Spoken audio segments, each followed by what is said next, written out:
राधे राधे साथियों, स्वागत है आपका सनातनी ओम चैनल पर, जहां हम आपको वो बातें बताते हैं जो न तो किसी टीवी चैनल पर दिखाई जाती हैं और न ही किसी किताब में पढ़ाई जाती हैं। अगर आप सच में अनिरुद्धाचार्य जी महाराज जैसे महान संतों के जीवन की अनकही बातों को, उनके गुप्त अनुभवों को और उस आध्यात्मिक गहराई को जानना चाहते हैं जो आम लोगों की समझ से परे है, तो आज ही हमारे चैनल को सब्सक्राइब कीजिए और ज्वाइन बटन दबाकर प्रीमियम सदस्यता लीजिए।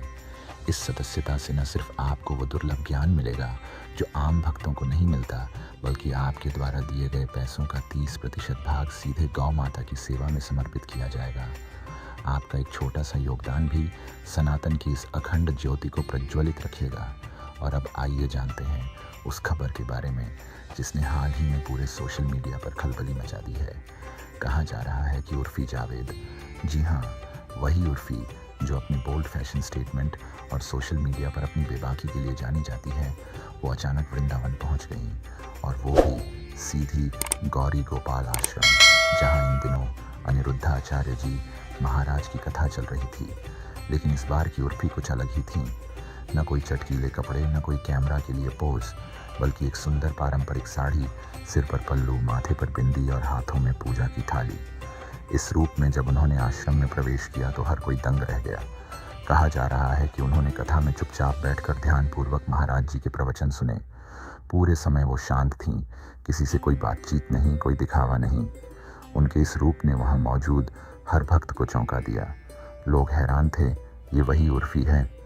कथा के बाद उर्फी ने महाराज जी से व्यक्तिगत रूप से मिलने की इच्छा जताई।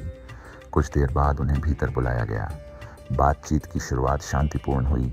उर्फी ने कहा, महाराज जी, मैं बहुत समय से भीतर खालीपन महसूस कर रही हूँ। मैं जानना चाहती हूँ कि सच में शांति कहाँ है और जीवन का उद्देश्य क्या है। महाराज जी ने गंभीर भाव से कहा, बेटी, जीवन का उद्देश्य केवल प्रसिद्धि और स्वतंत्रता नहीं होता। आत्मा की तृप्ति केवल भौतिकता से नहीं, आध्यात्म से मिलती है। बातचीत चल ही रही थी कि महाराज जी ने उर्फी से पूछा, तुम सोशल मीडिया पर जिस प्रकार की तस्वीरें और जीवन शैली प्रदर्शित करती हो, क्या वो भारतीय संस्कृति के अनुकूल है?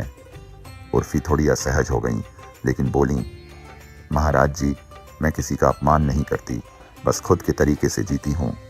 महाराज जी ने थोड़ा कठोर स्वर अपनाया, बेटी, अपने तरीके से जीना ठीक है, लेकिन जब तुम किसी पवित्र स्थान पर आती हो तो वहाँ की मर्यादा का पालन करना भी आवश्यक होता है। धर्म के स्थल आत्म प्रदर्शन की जगह नहीं, आत्मबोध की जगह है। और फिर उन्होंने वहाँ मौजूद सेवकों से कहा, इससे कहो यह स्थान छोड़ दे, यहाँ प्रदर्शन नहीं चलेगा। उर्फी ने कोई बहस नहीं की। उन्होंने हाथ जोड़कर प्रणाम किया और धीरे से वहाँ से चली गईं। अब ये बात जंगल में आग की तरह फैल गई। सोशल मीडिया पर वीडियो वायरल होने लगे, लोग बहस करने लगे। कोई महाराज जी के समर्थन में था, कोई उर्फी की सराहना कर रहा था। कई लोग बोले, कम से कम उसने प्रयास तो किया, ये बात मायने रखती है। वहीं कुछ भक्त बोले, धार्मिक स्थलों पर इस तरह की उपस्थिति से हमारी परंपराओं का मजाक बनता है। लेकिन अब जरा रुकिए, क्योंकि अब हम आपको बताने जा रहे हैं इस खबर का वो पहलू जो बहुत कम लोगों को पता है। ये पूरी कहानी, जी हाँ, ये पूरी घटना सिर्फ एक अफवाह है। ना उर्फी वृंदावन पहुंची, ना उन्होंने साड़ी पहनी, ना ही महाराज जी से कोई तीखी बहस हुई। ये सब एक काल्पनिक कहानी है जिसे कुछ यूट्यूब चैनल्स ने केवल व्यूज़ एंड लाइक्स के लिए गढ़ा और परोसा। आज सोशल मीडिया पर ऐसे कई चैनल हैं जो सनातन धर्म की पवित्रता को भुलाकर झूठी कहानियाँ फैला रहे हैं। इनका उद्देश्य न तो धर्म की रक्षा है और न ही श्रद्धालुओं को ज्ञान देना, बस सनसनी फैलाना और लाभ कमाना। हम सनातनी ओम पर न तो किसी के विरुद्ध झूठ बोलते हैं, न ही किसी अफवाह को फैलाते हैं।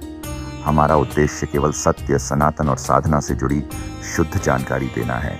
इसलिए भाइयों और बहनों, सतर्क रहिए, सोच समझकर वीडियो देखिए और उन्हें ही समर्थन दीजिए जो धर्म की सच्चाई और मूल्यों के साथ ईमानदारी से जुड़ते हैं। अगर आप भी ऐसे ही प्रामाणिक और गहरे आध्यात्मिक अनुभवों का हिस्सा बनना चाहते हैं तो आज ही हमारे चैनल को सब्सक्राइब कीजिए और ज्वाइन बटन से जुड़िए। आपकी प्रीमियम सदस्यता का 30% हिस्सा गौ माता की सेवा और रक्षण में लगाया जाएगा। आपका साथ, आपकी श्रद्धा और आपका विश्वास ही हमारी सबसे बड़ी पूंजी है। राधे राधे।